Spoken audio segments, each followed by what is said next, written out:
Now it may seem a very Puede parecer negative un tema subject, negativo, the fall la of caída del ser man, humano, or human o la depravity. corrupción o depravación humana.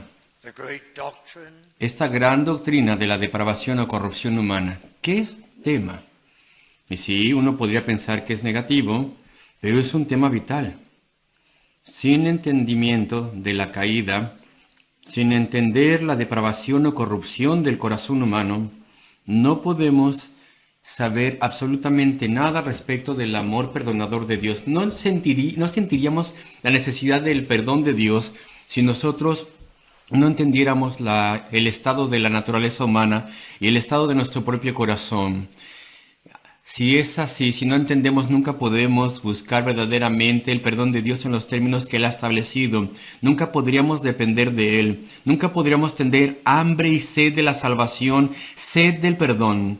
Si nosotros no entendemos la caída del ser humano, que es el fundamento de todo en la redención, y la depravación o corrupción del ser humano, pues entonces no podríamos avanzar en absoluto. La caída del ser humano. Una caída en desorden. La maldición de Dios sobre el ser humano como castigo por su caída. Bueno, la depravación o corrupción humana era el entendimiento prevaleciente de la naturaleza humana durante siglos. Desde luego que la Biblia la enseña de principio a fin. Y el Nuevo Testamento lo explica todo muy bien. Jesucristo, el Hijo de Dios, lo explica bastante. Y a gran detalle el apóstol Pablo lo explica también en su epístola a los Romanos. Todo el mundo en tiempos de antaño, en la iglesia de Jesucristo, entendía la depravación o corrupción del corazón humano. Y esto lo declaraban los padres de la iglesia. Por ejemplo, la obra de Agustino al respecto del pecado se mantuvo firme durante generaciones, nunca fue cuestionada. Las grandes mentes, los grandes filósofos a través de los siglos nunca cuestionaron esta obra hasta comparativamente tiempos recientes, tiempos más modernos, cuando de repente el ataque comenzó al respecto de la noción de la depravación humana. Y ahora, en nuestra sociedad occidental de hoy en día, la noción de la depravación es aborrecida. ¿Cómo es que sobrevivió por tanto tiempo? Incluso en el mundo secular, incluso con aquellas personas que no adoraban a Dios, que no se describían a sí mismos como creyentes. Los cristianos aceptaban estas doctrinas y otras personas también. ¿Y cómo es que esta doctrina se mantuvo durante tanto tiempo y fue aceptada por creyentes y no creyentes? Pues porque es obvio que el ser humano es corrupto, depravado. Es obvio que el corazón humano está corrupto, está depravado. Y entonces tenemos un término en teología que se llama depravación total, lo cual no significa, claro, que toda persona es 100% corrupto, sino que significa que toda área de nuestro ser está sucia, infectada, contaminada con el pecado. Podemos hacer buenas obras, buenos pensamientos, tener buenas intenciones y Dios se encarga de ello y podemos amar. Por ejemplo, en la experiencia humana vemos que hay amor en el corazón humano, pero cada área de nuestro ser está infectada y cada buena cosa está sucia con algo malo. Es un estado lamentable. Y bueno, escuchamos al respecto de la teoría de verdad, que desde luego está basada en la Biblia, y de la Biblia viene la teoría de la verdad. Es decir, que la verdad es verificada por la realidad, que la verdad es respaldada y confirmada en la realidad. Y debido a esta teoría de la verdad y el hecho de que la mayoría de las personas solían creer que la verdad correspondería con los hechos y la situación verdadera y presente, Y cuando las personas miraban a su alrededor, miraban la corrupción, la depravación del corazón humano.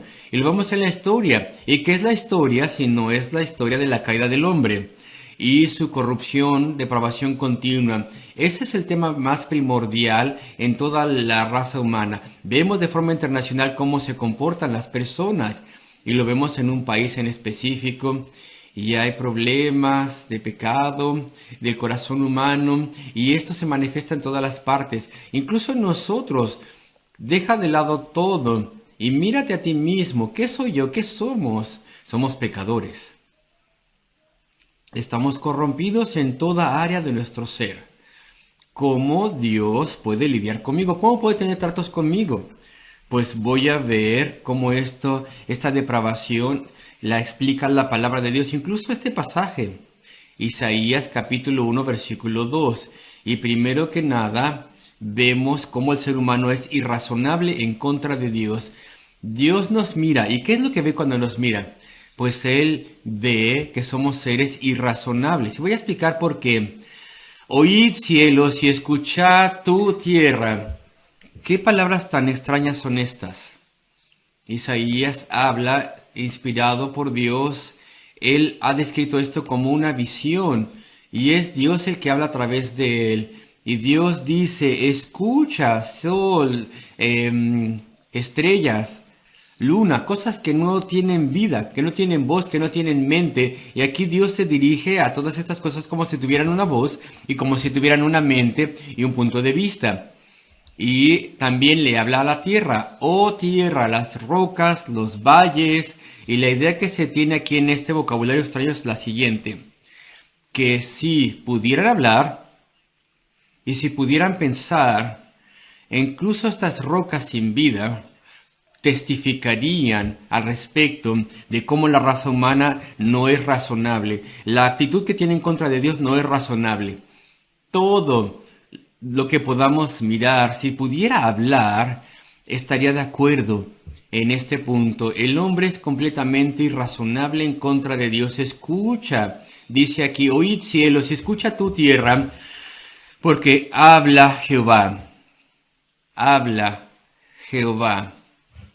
Aquí tenemos las iniciales divinas celestiales que indican en el original el único Dios vivo y verdadero, que por completo existe en sí mismo, que no necesita ninguna energía o provisión de fuera de sí mismo, que vive de la eternidad hasta la eternidad, desde el principio hasta el siglo, y es la fuente de toda vida, toda energía y poder.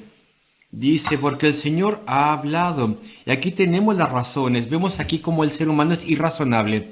Y el hebreo dice aquí, crié hijos. Y dice la traducción,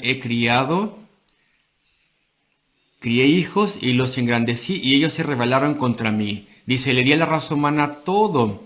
La aparté, la hice muy alta por encima de los animales. Le he dado la capacidad de la razón, le he dado un alma a los seres humanos, una conciencia.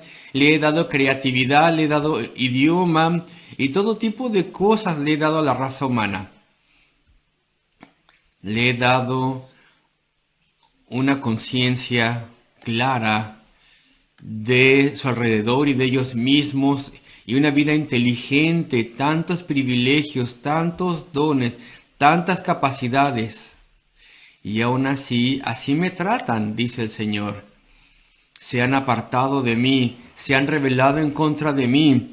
Han dicho que no quieren nada conmigo, que quieren ser independientes de mí, que querían vivir y comportarse y pensar como si no existiera un Dios y como si no hubieran sido creados, como si no me debieran nada, como si no me debieran homenaje, ni acción de gracias, ni amor, ni tuvieran que explorarme, ni preguntar por mí, ni servirme, ni tener hambre de mí, nada. Son irrazonables, la raza humana es irrazonable. Han recibido tanto de mí y sin embargo se apartan de mí. Y dice, crié hijos y los engrandecí y ellos se rebelaron contra mí. Eso es lo primero que Dios dice, cómo la raza humana no es razonable. Y en el versículo 3 Como dice aquí, el buey conoce a su dueño y el asno el pesebre de su señor. Incluso los animales domésticos saben lo que es bueno para ellos. Conocen a sus dueños y a los que les alimentan, los que suplen las cosas que necesitan. Dice, pero Israel, utilizando ese nombre glorioso y noble de las personas, Israel, esta nación que había recibido tanta instrucción, había visto tantos milagros y había visto y recibido tantas demostraciones del poder de Dios y su amabilidad. Dice, Israel no entiende. Y aquí tenemos la queja de Dios, si tú quieres, en contra de nosotros. Mi pueblo no tiene conocimiento. No pensaban, no querían reflexionar, no querían considerar. Y ese es nuestro problema, queridos amigos. Estamos lejos de Dios, queremos ser independientes de Él por naturaleza hasta que somos salvos y no queremos pensar, no queremos reflexionar. En absoluto queremos esto. Y versículo 4. Oh, gente pecadora, ay, nación pecadora, dice la Biblia de las Américas. Como dice aquí, oh, ay, refleja el hebreo, la palabra hebrea que lamenta algo, un gran dolor, una gran tristeza. Y esto es un sentimiento que Dios tiene. Oh, gente pecadora, ay, nación pecadora. Pecadora significa aquellos que no llegan a los estándares. Esa es la naturaleza del problema. Un pueblo cargado de maldad. Y la palabra que se traduce aquí maldad o iniquidad en el hebreo significa lo torcido. Trata respecto de perversiones. Un pueblo cargado de perversiones, de iniquidad. Sí, y nosotros reservamos esa palabra perversión para ciertos pecados extremos sexuales, actos sexuales extremos. Pero todos estamos pervertidos en muchas formas, me explico. Es decir, nosotros pecamos sin que nos importe muchas veces. Hay mentiras que salen de nuestra boca. Hay cosas egoístas que están ahí, intrínsecas en nuestro corazón. Hay orgullo en nosotros, lo cual determina tantas decisiones que tomamos. Como si estuviéramos torcidos en estos modos pecaminosos. Eso es como Dios nos ve. Es un tema muy negativo, muy triste y lamentable, pero hasta que no entendamos cómo Dios nos ve, nosotros no vendremos a buscar la misericordia de Dios. Y este es el llamado de Dios. Ven ahora. Y dice, razonemos. Dice el Señor, escúchale a Él. No dejes que pase tu vida, no desperdicies tu vida en este mundo. Solamente avanzando, simplemente buscando algo de felicidad y satisfacción con las cosas materiales e insultando a tu Dios e ignorándole. Porque de otro modo, aquel que pudo haber sido tu Salvador tendrá que ser tu juez. Queridos amigos, no podemos ver nuestra necesidad de salvación si no entendemos nuestra gran depravación delante de Dios y nuestra pecaminosidad. Ven a Cristo.